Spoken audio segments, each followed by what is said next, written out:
오늘은 임플란트가 실패하는 원인에 대해서 알아보고자 합니다. 이거를 알게 되면 임플란트를 실패하지 않기 위해서는 어떻게 해야 되는지도 알 수가 있으실 건데요. 기본적으로 임플란트가 실패하는 원인은 의사의 원인, 술자의 원인이 있을 수 있고요. 그리고 두 번째, 환자의 습관 혹은 환자의 전신 상태, 그리고 마지막으로 이 네 가지가 있을 수가 있습니다. 그래서 이제는 이게 무슨 내용인지 자세히 설명을 드리고, 그리고 여러분들이 어떻게 하면 임플란트를 2배 더 오래오래 쓰실 수 있는지에 대해서까지 설명을 드리겠습니다. 원장님, 그러면 첫 번째 실패 요인이 의사분의 어떤 실수나 잘못 때문에 실패할 수 있다고 하셨는데, 이건 또 어떤 경우인지 궁금합니다. 당연히 아예 없다고 할 수는 없겠죠. 모든 게 사람이 하는 거다 보니까, 또 의사도 사람이잖아요. 당연히 실수를 할 수 있습니다. 아니면 실수가 아니더라도 뭔가를 삐끗해가지고 잘못해 놓은 걸 수도 있어요. 예를 들어가지고 아까 전에 이제 말씀드린 것 중에 이제 의사가 원인이 되는 경우는 뭐가 있을 수가 있느냐, 수술 자체를 뭔가 조금 잘못한 겁니다. 그러니까 위치를 잘못 심어 놓거나, 아니면은 조금 고정력이 너무 낮게 심어 놓거나, 아니면은 너무 덜 깊게 심어 놓거나, 반대로 너무 깊게 심어 놓거나, 뭐 이런 문제들이 조금 있을 수가 있겠죠. 그러면은 그 뒤에 이어지는 임플란트는 뭐예요? 결국에는 이빨을 만들기 위한 토대가 되는 거잖아요. 뿌리잖아요. 이 위에 올라가는 머리, 보철물이라고 하는 거에서 문제가 생길 수밖에 없고, 그러면은 이제 보철물에 문제가 생기니까 임플란트가 이제 실패로 이어질 가능성이 높아지는 거죠. 이것도 100% 없다라고 말하는 거는 당연히 어불성설입니다. 하지만 이 외에도 아까 전에 말씀드린 3가지의 원인이 더 있는데요. 요거를 하나씩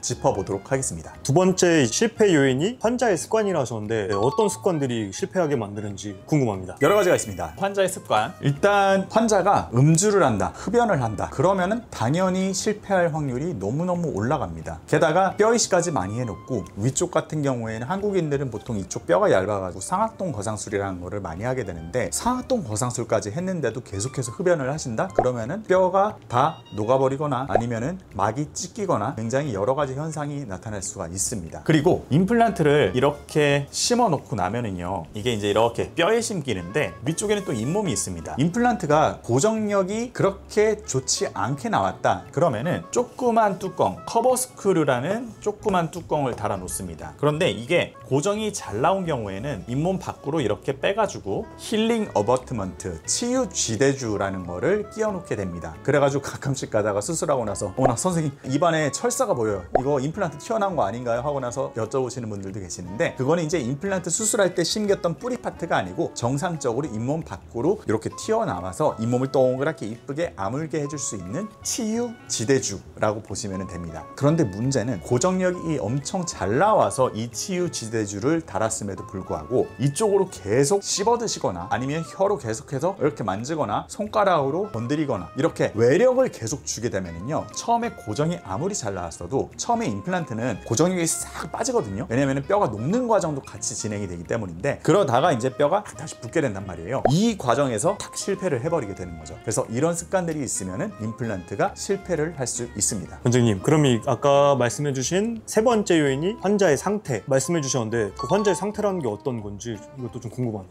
환자의 상태는 굉장히 여러 가지가 있을 수가 있습니다. 기본적으로 우리 임플란트는 뼈에 심는 거잖아요. 뼈는 토양이라고 보시면 됩니다. 그런데 이 토양이 좋지 않으면은 당연히 임플란트가 실패할 확률이 늘어나게 됩니다. 이거는 2가지로 나눌 수가 있는데요. 원래 뼈의 상태, 그 다음에 전신질환에 의한 영향으로 나눌 수가 있어요. 그러니까 뼈가 우리가 보통 D1, D2, D3, D4 이렇게 구분을 해가지고 얼마나 촘촘하고 얼마나 딱딱한지 뭐 대략적으로 그렇게 구분을 하는 건데, 너무 뼈가 단단하고 치밀해도 이쪽에 혈액이 제대로 지나가지를 않기 때문에 임플란트가 잘 붙지를 않아요. 반대로 너무 물렁물렁하다, 퍼석퍼석하다, 정말 스티로폼보다 더 퍼석퍼석한 경우도 많거든요. 이런 경우에는 임플란트가 붙을 수 있는 뼈세포가 거의 없기 때문에 이 경우에도 임플란트가 실패할 확률이 높아집니다. 그리고 전신질환이라는 거는 뼈 상태가 괜찮아도 혈액이 계속 방해를 받거나, 아니면은 뼈가 만들어지는 과정에서 방해를 받는 경우에는 임플란트가 유착되는 그 골유착 과정 자체가 잘 일어나지를 않아요. 대표적인 전신질환이 첫 번째로는 당뇨, 감염이 되기가 굉장히 쉽고요, 혈행이 제대로 공급되지가 않습니다. 그리고 두 번째, 이게 정말 무서울 수도 있는 건데, 골다공증, 드시는 약도 그렇기는 하지만 그것보다 맞는 주사 골다공증 약을 맞으시는 경우에는 보통 브론즈라고 해가지고 약물에 의한 골괴사증이 일어날 수가 있어요. 아까 전에 말씀드린 것처럼 이 뼈의 다이내믹, 뼈가 만들어졌다가 생겼다가 조골세포와 파골세포가 이제 다이내믹을 이루어서 얘네들이 같이 이렇게 일을 하고 주변에 있는 상태 안 좋은 뼈세포들을 이제 새세포로 치환을 하고, 이 과정이 골유착이라고 얘기를 드렸는데, 이 골유착 과정 자체가 골다공증 주사를 맞으시게 되면은 약간 밸런스랑 다이내믹이 깨지게 돼버립니다. 그렇게 되면은 골유착이 잘 안 되고 오히려 반대로 골괴사가 시작될 수가 있어요. 확률은 희박하지만 나한테 일어나면 그게 100%지 않습니까? 그래서 보통은 이렇게 주사를 맞는 경우에는 휴지기를 반드시 갖습니다. 보통은 최소 6개월 정도 골다공증 주사를 맞지 마세요 라고 얘기를 드립니다. 원장님, 이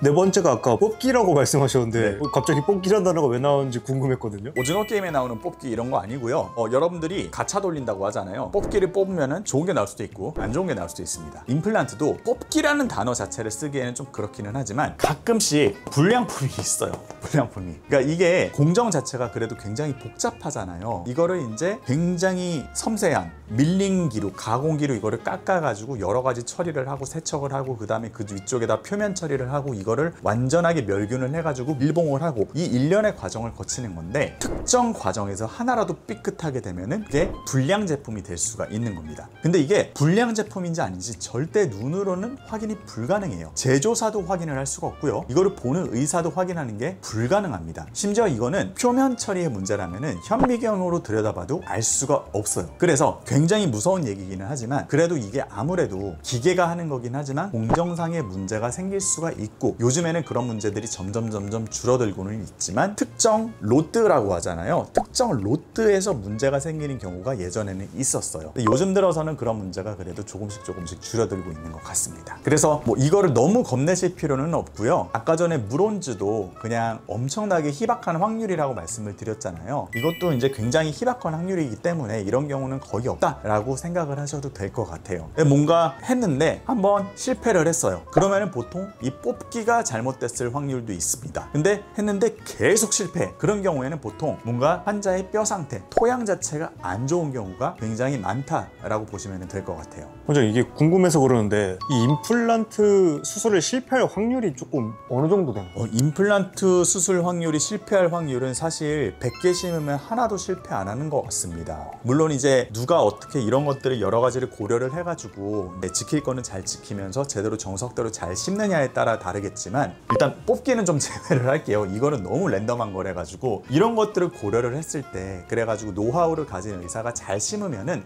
실패할 확률이 그래도 한 1~2% 내외 정도라고 생각을 합니다. 원장님, 그럼 이제 마지막으로 이 비싼 임플란트 수술 오래오래 잘 쓸 수 있게 수술 받으려면 어떻게 해야 되는지 총정리 한번 해주시면 좋을 것 같습니다. 이거를 오래 쓰셔야 될 거 아닙니까? 관리가 굉장히 중요한데요. 여러분들이 반드시 인지를 해야 될 거는 자연치아와 임플란트는 다르다라는 거를 인지를 하시고요. 다르게 조금 더 각별하게 신경을 써주셔야 됩니다. 가장 중요한 거는요, 기본적으로 여러분들이 입술을 다물고 있을 때 치아는 떨어뜨려 놓는다. 이거를 지켜주는 게 너무나도 중요합니다.